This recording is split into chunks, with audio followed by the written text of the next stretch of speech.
ချင်းမတွေ့ရတော့ကြားနေပြီနော်ဟဲ့ရွှေမုန်းခနဲ့မတွေ့ရအောင်ကြာပြီနိခုဘာလဲလုပ်နေသေးလဲ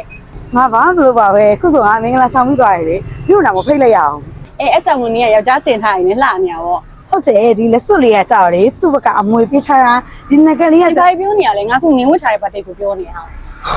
ဒီပါတိတ်ကိုပြောရလားဒီပါတိတ်လေးကကြောက်1ဆက်ကိုမှ2000ကျော်ပဲအဲ့ဒါပါတိတ်တိုင်းပြောင်းဝယ်ရလေဟုတ်လား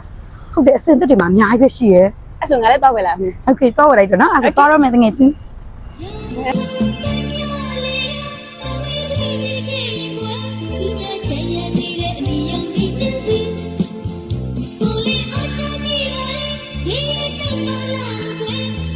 Hey